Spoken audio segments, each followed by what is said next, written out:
stuff. Perfect. It looks like you're gonna ask me some challenging questions. No. You're ready for me. No, I mean, much of it you likely already know. Okay. So, he's gonna You mic you got a up. seat on. I do not want to have a seat. I'm teasing. Will you be able to see this if I keep this with me? 'Cause You'll be able to see it, but like you won't be able to read what's on it. Okay, awesome. Actually, will you slide forward a little bit? Sure, I'm gonna set this absolutely. behind you and Absolutely. it'll kind of slide back so you're comfortable. So how's your day been? It's been full. It's full. If you don't mind. I'll- Anybody getting on your nerves? No. No? No, We I don't mean, need to everything's, rough everybody's, anybody up? no. Need to get here? Yeah, Not me yet, but. They got me with the best today, so smooth sailing. Alright. I must admit, it's very rare to get me nervous. I'm a little nervous. Don't be. I am, but I think that's a good thing. You know how I sometimes promise you're you nervous. it'll wear but off. Tummy at the end. If it wears off, Yes. it's kind of like Curious to know. the concept of stage fright. But if you're not fearful, then you've kind of lost the I love. look at it like jumping off of not a cliff. That's rather like Well, we can go with that, Or especially in these on a roller days. coaster. Yeah. Oh, when the you're dip, going up, of course. Once you get past that first dip, You're good to go. You're good Then to you're go. like, yeah, bring it on. Yeah. Exactly. Well, I don't know. Pretty We'll see, much. because I feel like I want to. I think, and I won't overthink it, but I want to infuse so much. yeah. So I'll just do And my that- best not to. What I always go tell too people far. is, this isn't the only interview you're gonna do. Yes. Yes. So, if you maybe don't mention something this time, the next interview between now and Yes. election day, Yes. you'll get a chance. The irony is that that's what I would do on the campaign trail. Mhm. I would find one thing and then kind of like it would be scaffolding throughout the campaign trail. Mhm, mhm. But admittedly, for the seats that I've run for, you know, FaceTime is very limited. Yeah. So you try to really like get Get it all in in. there. Yes, it's super crazy. So I guess I've got kind of like a micro or maybe a macro aggression Well, at that point. You're already at ease, so let's go ahead and start, because I think they're ready. Give me your first and your last name and spell your entire name. My entire name. Okay. However you want us to refer to you in the campaign. Well, you know I love my entire name. So Tigress Sydney Acute McDaniel. First name Tigress, last name McDaniel. So, can you tell me about your name? I can. Really, could you sum it up? I can. Okay. Yeah, so it is actually a gift of my father. And my father is of Haitian descent. And my mother and father fought over my name. I was going to be Erica or either. But ultimately I became Tasha because my mother won. But my dad decided he would still call me Tigress. And he did over the years, and it stuck.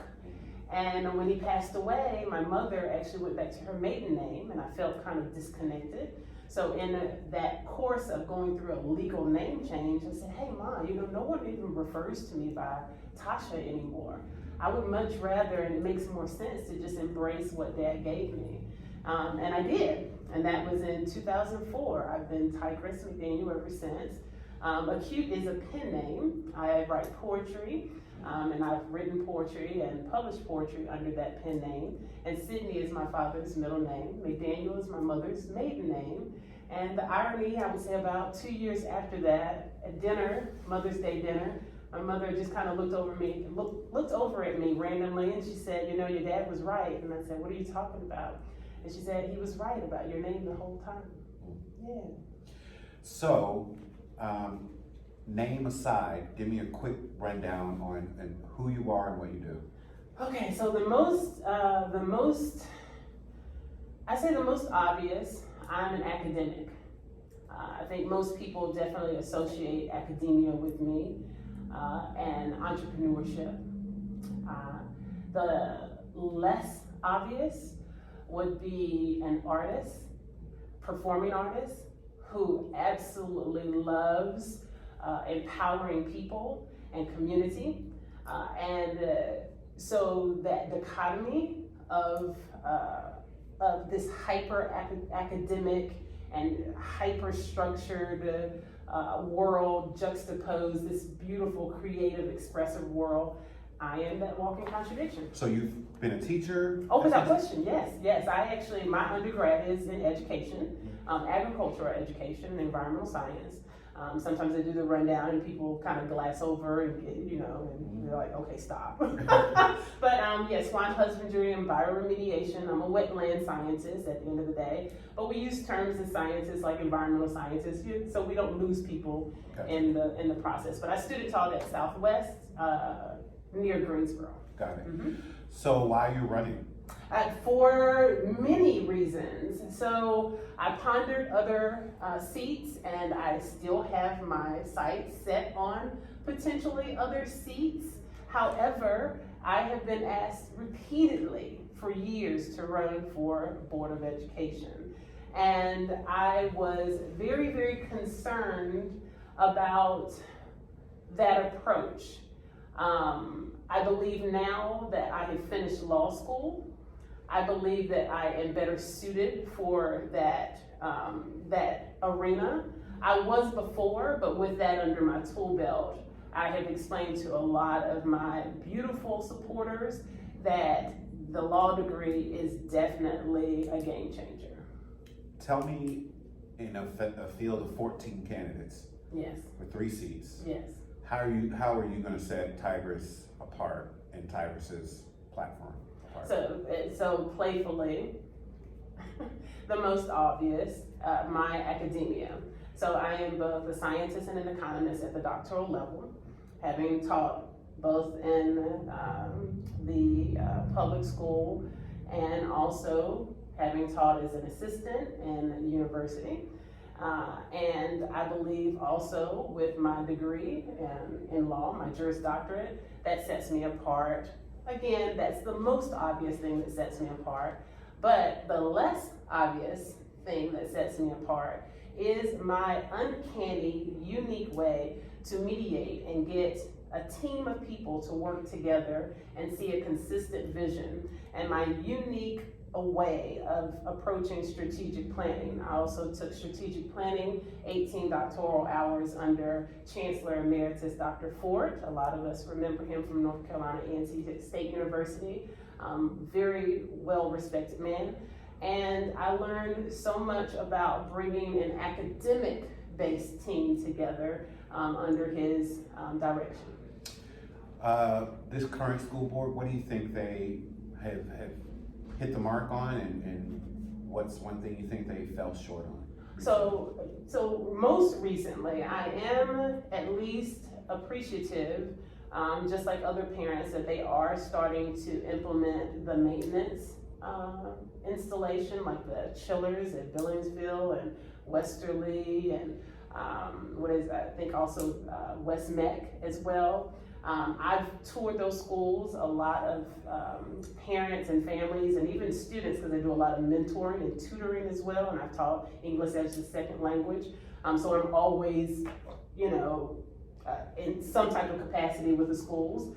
And in so doing, I've visited a lot of these schools, and I have made those kind of public demands in advocating for child safety and their environment, because the child's learning environment is definitely going to be conducive for their learning retention, right?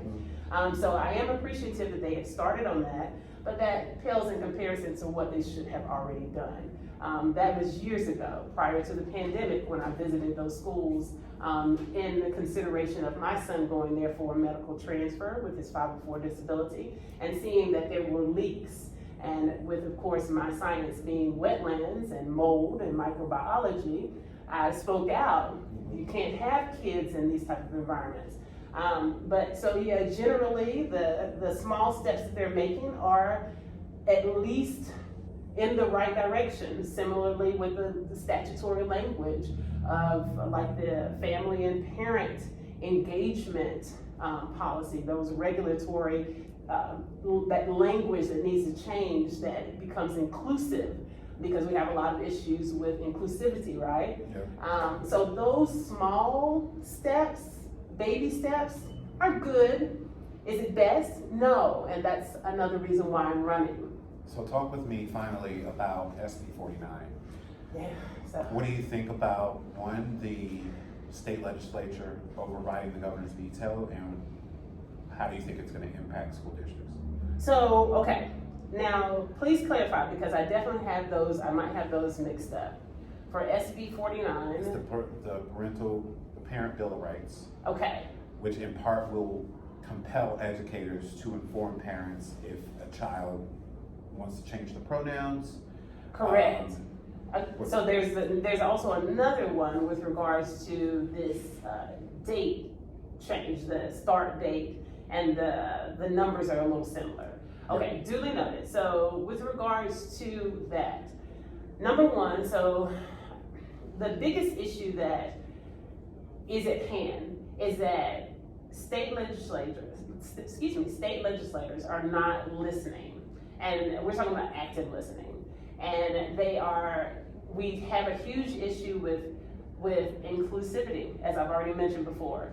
And I'm one of the few candidates that has run for any office that has always stood her ground with full support for the LGBTQIA community.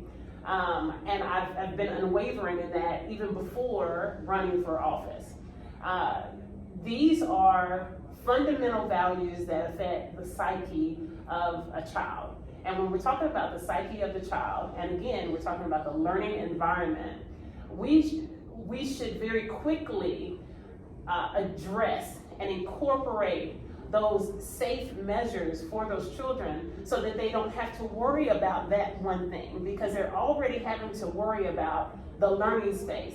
Now we have to worry about all these other peer pressure issues and sex education and puberty and all these other things, which at the end of the day, we should be worried about the educational structure. And so we need to take that intimidating factor out of the environment and show them that we actually care to incorporate how they actually present and make it a safe space for them to actually be themselves, be their true selves, and show other students that we can be inclusive. And it doesn't mean that you all of a sudden have to also be a member of the LGBTQIA community. The justifications that the opposers make, they're not rational. They are extremist views. They are contentious views. They are hyper-religious. And of course, we're in a Bible Belt, but this is not what we're doing. We're here for an educational process, and the focus should be the children. And it is not, this space of public education is not limited and cannot be statutorily limited to a religious preference. We need to focus on that. And I guess you can hear the passion behind my words. Yes. It really starts to bother me at one point as it similarly relates to the bathroom rule. And I've actually seen the change, which I've made comments about this for years prior to. Why is there even a gender-based bathroom? And now you see there are unisex bathrooms. Who cares? Just go in the bathroom and make it a safe space. I teach my son, even he presents heterosexual, and that's his choice. And I still teach my son, if you feel uncomfortable in the bathroom, go into your own stall. That's how it should be. So we all have that comfort level because that is a private space.